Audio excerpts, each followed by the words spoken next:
தாவேகாவிலிருந்து பலவிதமான உருட்டுகள் தினம் தினம் வந்துட்டு இருக்கு. அப்படிப்பட்ட ஒரு வித்தியாசமான உருட்டு தான் இது. ஆனா சமூக வலைதளங்கள்ல ஃபேக்ட் செக்கர்ஸ் இப்படிப்பட்ட வித்தியாசமான புதிய புதிய வடைகளை உருட்டுகளை அம்பலப்படுத்திக் கொண்டே இருக்கிறார்கள். கவின் ஆணவ படுகொலையில விஜய் ஏன் கருத்தே சொல்லல அப்படிங்கிற விமர்சனத்துக்கு தாவேகா தரப்பில் முட்டு கொடுத்த நண்பா நண்பிகள் அவசியம் இந்த காணொலியை பார்க்கணும். திருநெல்வேலியில ஆணவ படுகொலை செய்யப்பட்ட ஐடி ஊழியர் கவினுடைய பெரியம்மாவுக்கு தளபதி எம்எல்ஏ சீட் கொடுத்திருக்காரு தெரியுமா உங்களுக்கு? பவானி சாகர் தொகுதியில தாவேகா சார்பா போட்டியிடுற விபி தமிழ்ச்செல்வி தான் அவங்க. கவின் ஆணவ படுகொலைக்கு விஜய் வாயே திறக்கல அப்படின்னு சொன்னவங்க எல்லாம் இப்ப பேசுங்க பாப்போம். சும்மா மத்தவங்க மாதிரி வாயில வட சுட்டு ஏமாத்துறவர் கிடையாது விஜய். சமூக நீதினா அது சொல் கிடையாது, செயல். அதுதான் எங்க தளபதி செஞ்சு காட்டியிருக்கிறார். இப்படி நேத்துல இருந்து பார்த்தோம்னா விஜய் ஏன் கவினை பத்தி பேசல அப்படிங்கிறதுக்கு புது புது யோசனையா கொடுத்துட்டு இருக்காங்க தாவேகா தரப்புல இருந்து. சோ இப்போ தாவேகா வேட்பாளர் தமிழ்ச்செல்வி உண்மையிலேயே கவினுடைய பெரியம்மா தானா அப்படின்னு பார்த்தா அவங்களே ஒரு பேட்டியில கவினுடைய அம்மா வந்து என்னுடைய சித்தப்பா பொண்ணு அப்படின்னு சொன்னதுக்கு அப்புறம் தான் இந்த வெர்ஷனே வைரல் ஆக ஆரம்பிச்சது. அதனால ஒரு வகையில அவங்க வந்து கவினுக்கு பெரியம்மா அப்படிங்கிற தகவல் உண்மைதான். தாவேகால சேர்றதுக்கு முன்னாடி கவினுடைய படுகொலைக்காக கவினுடைய அம்மாவும் அப்பாவும் போராட்டம் நடத்தின மாதிரி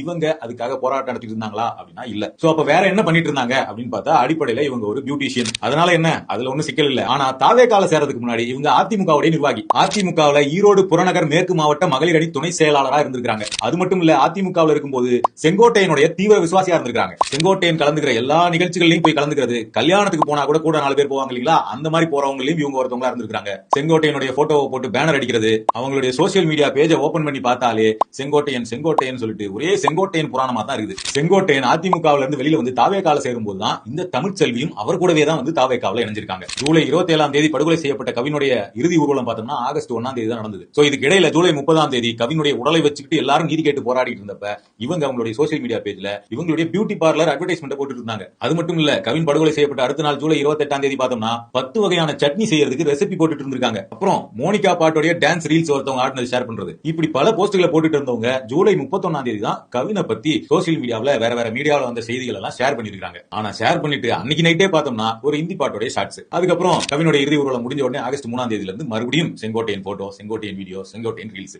சோ இவங்களுக்கு எம்எல்ஏ சீட்டு கொடுத்ததே கவின் ஆணவ படுகொலைக்கு நீதி கேட்கறதுக்கு தான், சட்டமன்றத்திலே போய் ஆணவ படுகொலைக்கு எதிராக பேசுறதுக்கு தான் அப்படின்னு சொல்றதெல்லாம் எவ்வளவு பெரிய உருட்டு.